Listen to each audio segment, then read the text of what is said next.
Il y a 3 ans, personne, du moins du grand public, ne connaissait Emmanuel Macron et personne ne se doutait qu'il serait un mois avant favori pour l'élection présidentielle de 2017. Macron, en fait, il est un ancien du Sérail, très clairement. Il est en carte PS en 2006, il participe à la campagne présidentielle de Ségolène Royal en ce qu'il incite à un rapprochement avec François Bayrou. Macron, c'est l'homme du quinquennat Hollande, très clairement. C'est le CICE, c'est le pacte de stabilité avec les succès qu'on connaît à la politique économique de François Hollande. Et il mène une politique absolument catastrophique pendant 2 années avec des lois qui seront contestées dans son camp, le gouvernement n'ayant aucune majorité à l'Assemblée pour les faire voter. Macron, à l'économie, c'est 1 demi-million de chômeurs de catégorie A en plus. Voilà, ça c'est un bilan qui n'est jamais rappelé, mais il est toujours bon de le dire. Et ce qui est le plus choquant dans tout cela, c'est qu'il y a eu un véritable matraquage médiatique. Macron est une création médiatique, c'est une créature médiatique.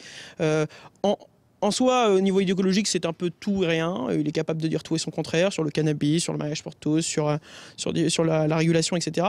Mais il représente quelque chose aux yeux des médias et il n'y a rien qu'à voir ses soutiens de Pierre Berger, Niel, Pigasse, de Bayrou à de Rugy. On a un grand fourre-tout de n'importe quoi, d'anciens recasés de la politique, de Kouchner, voilà, qui viennent le rejoindre parce qu'ils défendent, non pas un programme, puisqu'il n'y a pas de programme d'Emmanuel Macron, il y a un espèce de projet avec des chiffres et certaines propositions assez excentriques.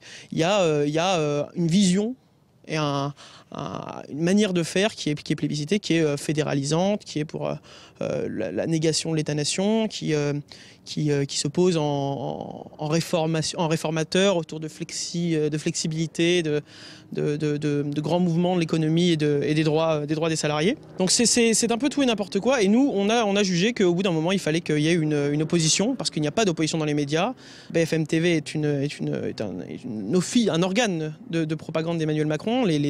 C'est absolument terrifiant. L'hebdomadaire Marianne a fait une enquête et a libéré des chiffres comme quoi BFM TV diffusait plus de Macron que de Mélenchon, Hamon, Marine Le Pen et Fillon réunis, ce qui est quand même assez incroyable. Donc nous, on a jugé bon qu'il fallait qu'il y ait parmi les citoyens des gens qui se lèvent et qui s'expriment, et qui apportent de la matière pour parler de la réalité et de la dangerosité d'Emmanuel Macron. Le vieux loup politique qu'est François Hollande est en passe de se faire réélire. Et pas par lui-même, par son dauphin, son incarnation avec 40 ans de moins, qui a le même programme en beaucoup plus décomplexé et qui va continuer la même politique.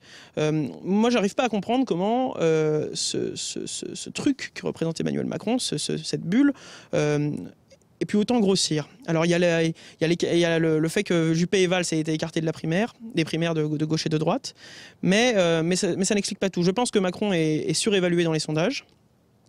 Je pense qu'il est beaucoup trop surestimé par un certain nombre d'observateurs. Néanmoins, avec les attaques contre François Fillon et les différents événements de cette campagne complètement hystérique, il y a un vrai risque que Emmanuel Macron soit au second tour de la présidentielle. Et notre mot d'ordre, c'est de dire tout sauf Macron. Tout sauf Macron, de Mélenchon à Marine Le Pen, tout sauf Macron.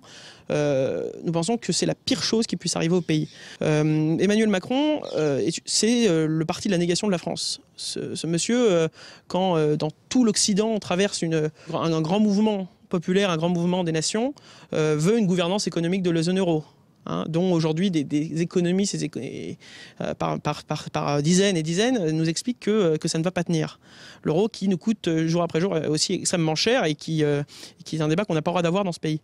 Moi je pense qu'Emmanuel Macron est un danger vis-à-vis du communautarisme. Emmanuel Macron veut financer les lieux de culte avec les deniers publics des collectivités territoriales. Emmanuel Macron, c'est aussi un danger sur le fond. C'est un monsieur qui n'a pas d'idée, qui va se laisser porter par celui ou celle qui sera là à un moment et qui lui dira quoi faire. C'est le vide et c'est très bien vendu. C'est très bien vendu parce que les gens ont besoin parfois de beaucoup d'optimisme, de sourire, de bonne gueule et un peu de fraîcheur. Nous voulons que les gens soient informés sur qui est Emmanuel Macron, ce qu'il fait, sa vie, ce qu'il pense, ce qu'il a fait.